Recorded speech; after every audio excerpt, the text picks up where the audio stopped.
धात्विक और विद्युत अपघटनीय चालक। इस टॉपिक को अपन ने 4 भागों में डिवाइड किया है। फर्स्ट है चालक, विद्युत रोधी, अर्धचालक और अतिचालक। चालक जो होते हैं, जिन पदार्थों में विद्युत धारा प्रवाहित हो सकती है, उन्हें हम चालक कहते हैं।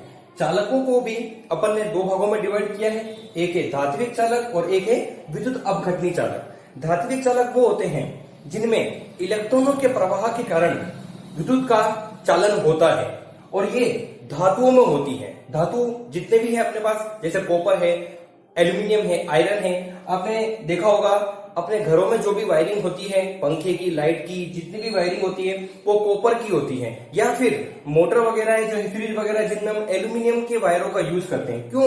क्योंकि ये विद्युत के सुचालक होते हैं और ये क्या है, धातु से मिलकर बन रहे हैं, तो इन्हें हम धात्विक चालक कहते हैं। जबकि विद्युत अपघटनीय चालक जो होते हैं वो विद्युत के अपघटन के कारण होते हैं। अब अपघटन के लिए हमें क्या चाहिए? द्रव्य माध्यम चाहिए। और विद्युत अपघटनीय चालक सिर्फ और सिर्फ द्रव्य माध्यम में ही विद्युत के सुचालक होते हैं। जैसे कि अपन ने NaCl को लिया, सोडियम क्लोराइड को लिया, पोटेशियम क्लोराइड को लिया। NaCl का द्रव्य विलयन, पोटेशियम क्लोराइड का भी द्रव्य विलयन, यानी कि विद्युत अपघटनीय चालकता जो है वो सिर्फ द्रव्य माध्यम में ही होती है। NaCl का द्रव्य विलयन ही विद्युत के प्रति सुचालक होगा। NaCl की ठोस अवस्था जो होती है वो विद्युत की कुचालक होगी। अगर हमें विद्युत अपघटनीय चालकता दर्शानी है तो हमें उस NaCl का द्रव्य माध्यम लेना पड़ेगा।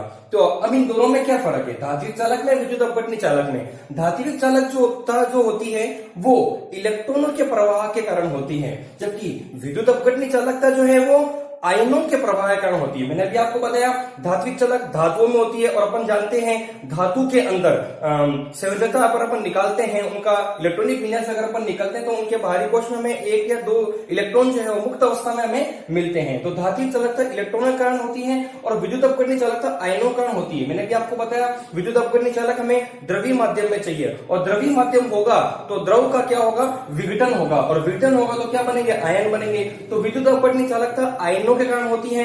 इसमें धात्विक चालक में चालकता के या चालक के रासायनिक गुण में कोई परिवर्तन नहीं होगा।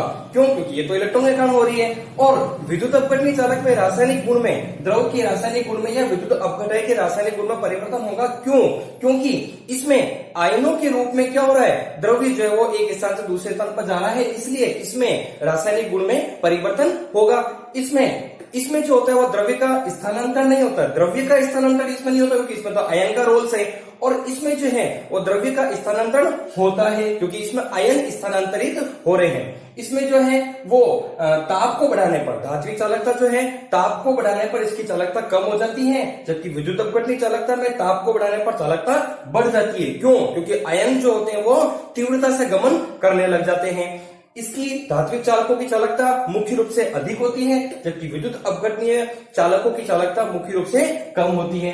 फिर हम बात करते हैं विद्युत रोधी की। सेकंड नंबर अपना आ रहा है विद्युत रोधी। नाम से ही पता चल रहा है विद्युत विरोधी। विद्युत का विरोध करने वाले जो होते हैं वो विद्युत रोधी कहलाते हैं। मतलब ये पूर्ण रूप से विद्युत के क्या होते हैं, कुचालक होते हैं या अचालक होते हैं। इनमें विद्युत प्रवाहित नहीं होती। जैसे प्लास्टिक को ले सकते हैं अपन, लकड़ी को ले सकते हैं अपन एग्जाम्पल के रूप में। फिर है अर्धचालक। अर्धचालकों में जो चालकता होती है वो चालक और विद्युत रोधी पदार्थों के बीच की चालकता होती है। इन्हें हम क्या कहते हैं, अर्धचालक कहते हैं।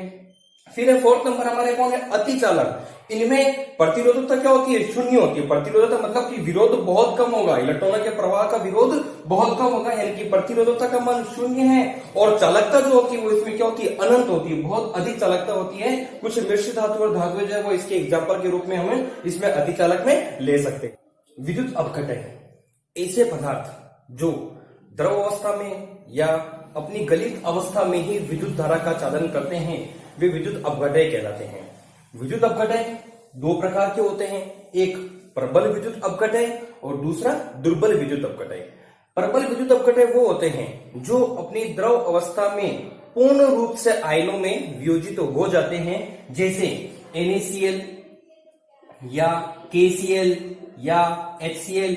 ये पूर्ण रूप से जो है अपनी द्रव अवस्था में आयनों में वियोजित हो जाते हैं जब इनमें विद्युत धारा प्रवाहित की जाती है। जबकि दुर्बल विद्युत अपघटय जो है वो पूर्ण रूप से आयनों में वियोजित नहीं होते हैं, जैसे कि एसिटिक एसिड जो है वो इसका एग्जाम्पल है। ये पूर्ण रूप से आयनों में वियोजित नहीं होता है, इसलिए इन्हें हम क्या कहते हैं, दुर्बल विद्युत अपघटय कहते हैं। नेक्स्ट टॉपिक है विद्युत अपघटनीय विलयन की चालकता को प्रभावित करने वाले कारक। जितने भी विद्युत अपघटनीय विलयन हैं उनकी चालकता कौन से कारक प्रभावित करते हैं। फर्स्ट नंबर आता है ताप। अगर हम विद्युत अपघटनीय विलयन का ताप बढ़ा देते हैं तो ताप बढ़ाएंगे तो उसके आयनन की दर जो है वो अधिक हो जाएगी। ताप बढ़ाने पर आयनन अधिक हो रहा है, आयनन अधिक होगा तो विद्युत अपघटनीय विलयन की चालकता भी क्या हो जाएगी, ज्यादा हो जाएगी, बढ़ जाएगी। उसी प्रकार सेकंड जो है विलायक की प्रकृति और श्यानता। विलायक की प्रकृति, विलायक कैसा लिया है अपन ने, और श्यानता।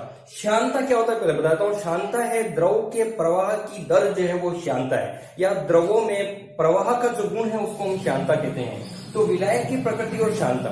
विलायक की प्रकृति विलायक और विलायक की अन्योन्य क्रिया पर निर्भर करती है। अगर विलायक और विलायक के मध्य अन्योन्य क्रिया अधिक है तो श्यानता की दर क्या हो जाएगी, बढ़ जाएगी। अगर विलायक और विलायक की दर अधिक है तो श्यानता की दर क्या हो जाएगी, बढ़ जाएगी। यानी कि द्रव के प्रवाह की दर जो है वो क्या हो जाएगी, कम हो जाएगी।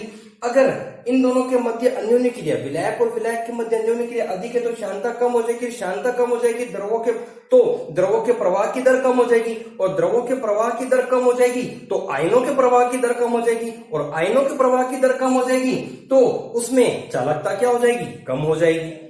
फिर है आयनों का विलायकीकरण।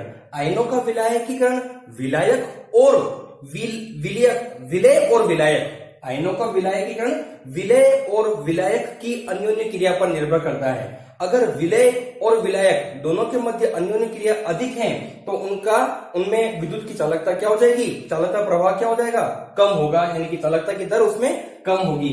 अंतर आयनिक आकर्षण। किसी विलयन में अंतर आयनिक आकर्षण का मान अगर प्रबल होगा तो चालकता का मान कम हो जाएगा।